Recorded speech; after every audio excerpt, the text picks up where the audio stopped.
Imagine acordar amanhã e descobrir que o Google Chrome, o maior navegador do mundo, pode não existir mais como você conhece. Hoje você vai entender como dois processos antitrust nos Estados Unidos podem reconfigurar a internet para sempre. E, olha, isso não é exagero. Você usa o Google Chrome para quase tudo: mapas, notícias, receitas e até para estudar. Mas o que acontece se o acesso a essas informações for radicalmente alterado? A verdade é que o impacto vai muito além de um navegador diferente. O que está em jogo aqui é o próprio jeito como você acessa a internet, como você descobre coisas, como você pesquisa, como você consome informação e até como você trabalha online.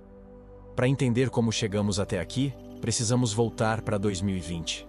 Foi quando o Departamento de Justiça dos Estados Unidos abriu um processo histórico contra o Google, acusando a empresa de monopólio nas buscas online. Esse processo ficou conhecido como United States versus Google LLC e marcou o maior caso antitrust desde aquele contra a Microsoft lá nos anos 90.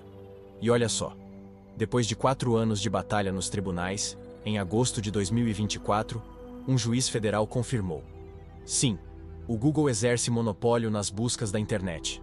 E mais, determinou que a empresa viola leis de concorrência ao impedir, de forma sistemática, que outros buscadores cresçam. Essa decisão abriu caminho para uma fase muito sensível, chamada de remédios, ou remedy, no jargão jurídico, que é quando a justiça define quais medidas concretas o Google precisa tomar para corrigir esse desequilíbrio de mercado. Mas o que é exatamente essa fase de remédio? Basicamente, é o momento em que o tribunal não discute mais se houve ou não monopólio. Isso já está definido. Agora, o debate é sobre como resolver isso. E no caso do Google, as propostas que surgiram são tão pesadas que poderiam não só mudar a empresa, mas impactar a experiência de bilhões de usuários no mundo todo. E aqui vem a proposta mais explosiva. O Google pode ser obrigado a vender o Chrome. Isso mesmo. O navegador mais usado no planeta pode deixar de ser do Google. Parece surreal, mas faz sentido do ponto de vista regulatório. A ideia é separar o navegador do mecanismo de busca, quebrando o ciclo onde quem controla o navegador também controla qual buscador aparece como padrão. Se isso acontecer, o Google perde uma das maiores vantagens competitivas que tem hoje: o acesso privilegiado aos dados de navegação de bilhões de usuários. Isso não é só sobre rastrear você. É sobre entender padrões, tendências e comportamentos que alimentam tanto o algoritmo de busca quanto o de anúncios. Sem esse controle, o domínio do Google sobre o mercado de buscas começa, inevitavelmente, a enfraquecer. E tem mais. Outra proposta é que o Google seja obrigado a vender ou pelo menos limitar fortemente seus acordos dentro do Android. Hoje, quando você compra um celular com Android, como Samsung, Xiaomi, Motorola, qualquer um, já vem tudo pré-instalado: Chrome, Google Maps, Google Search, Google Play Store. Isso cria um ecossistema onde fica muito mais difícil para qualquer concorrente entrar. Imagine um mundo onde esses apps não são mais obrigatórios. Você, como usuário, escolheria manualmente seu navegador, seu buscador, sua loja de aplicativos. Agora pensa comigo. Quantas pessoas, na prática, vão escolher algo diferente? E se essas opções forem mais visíveis, mais fáceis e, quem sabe, até melhores? A gente pode estar olhando para um mercado muito mais dinâmico nos próximos anos. Outra bomba: a justiça quer proibir os pagamentos bilionários que o Google faz para garantir seu buscador como padrão em outros navegadores, como Safari, da Apple, e Firefox, da Mozilla. E não é pouca coisa, viu? Estamos falando de algo entre 20 a 26 bilhões de dólares pagos todos os anos para a Apple e cerca de 500 milhões para a Mozilla. Dinheiro que basicamente garante que, quando você abre o Safari no iPhone, a busca padrão seja o Google. Sem esse dinheiro fluindo, essas empresas teriam liberdade para escolher outro buscador. E mais, outros buscadores, como DuckDuckGo, Bing, Brave Search, começariam a ter chances reais de concorrer.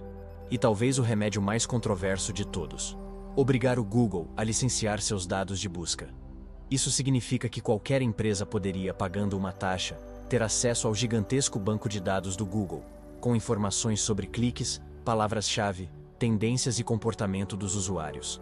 É como se o Google, de repente, deixasse de ser o único dono do maior mapa do conhecimento digital do mundo. Parece simples, não é? A construção de um buscador eficiente não é só questão de pegar dados e rodar. Envolve bilhões de linhas de código, infraestrutura global, sistemas de indexação que funcionam quase em tempo real e um entendimento profundo de como os usuários se comportam. Mas, com acesso aos dados, surgem sim as bases para que concorrentes possam construir ferramentas competitivas. Algo que hoje é praticamente impossível. E não para por aí. Em abril de 2025, outro golpe. O Google foi condenado também por monopólio no mercado de publicidade digital. Basicamente, a justiça americana entende que o Google controla tanto o lado de quem compra anúncio quanto de quem vende, usando informações privilegiadas para beneficiar sua própria rede, o AdSense e o Ad Manager. Ainda cabe recurso, mas os riscos de medidas drásticas são enormes. Se essa decisão for mantida, pode significar que o Google tenha que vender parte do seu negócio de anúncios. E isso atinge diretamente produtos como o YouTube. Sim, os criadores de conteúdo podem ser profundamente impactados, já que boa parte da renda gerada vem dos anúncios distribuídos por esse sistema, que agora está sob ameaça. E olha o tamanho do problema. Só os contratos de busca respondem por 16% da receita e 29% do lucro do Google. Imagine ter que abrir mão disso. Não é só uma multa. É repensar toda a estratégia de negócios da empresa. É uma mudança estrutural. E enquanto tudo isso acontece, surge um novo desafio no horizonte: a inteligência artificial. Em maio de 2025, Ed Q, executivo da Apple, deu uma declaração bombástica, dizendo que a busca tradicional está perdendo espaço para a IA generativa. Segundo ele, no futuro, as pessoas não vão mais procurar coisas. Elas vão simplesmente perguntar para uma IA. E isso fez as ações da Alphabet, dona do Google, despencarem 7% no mesmo dia. O Google respondeu rápido, dizendo que a IA não substitui a busca, mas amplia suas capacidades. E de fato, a empresa tem investido pesado no Gemini, seu sistema de IA, exatamente para se manter relevante nesse novo cenário. Mas essa batalha não é só do Google.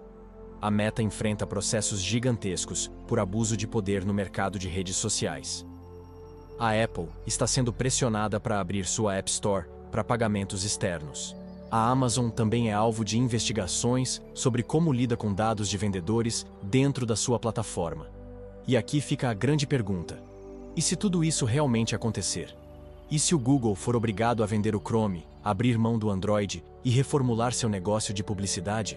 Estaremos prestes a ver a maior transformação no mundo da tecnologia, desde a quebra da AT&T em 1984, ou do processo contra a Microsoft nos anos 2000. Claro, nem tudo vai acontecer de uma vez.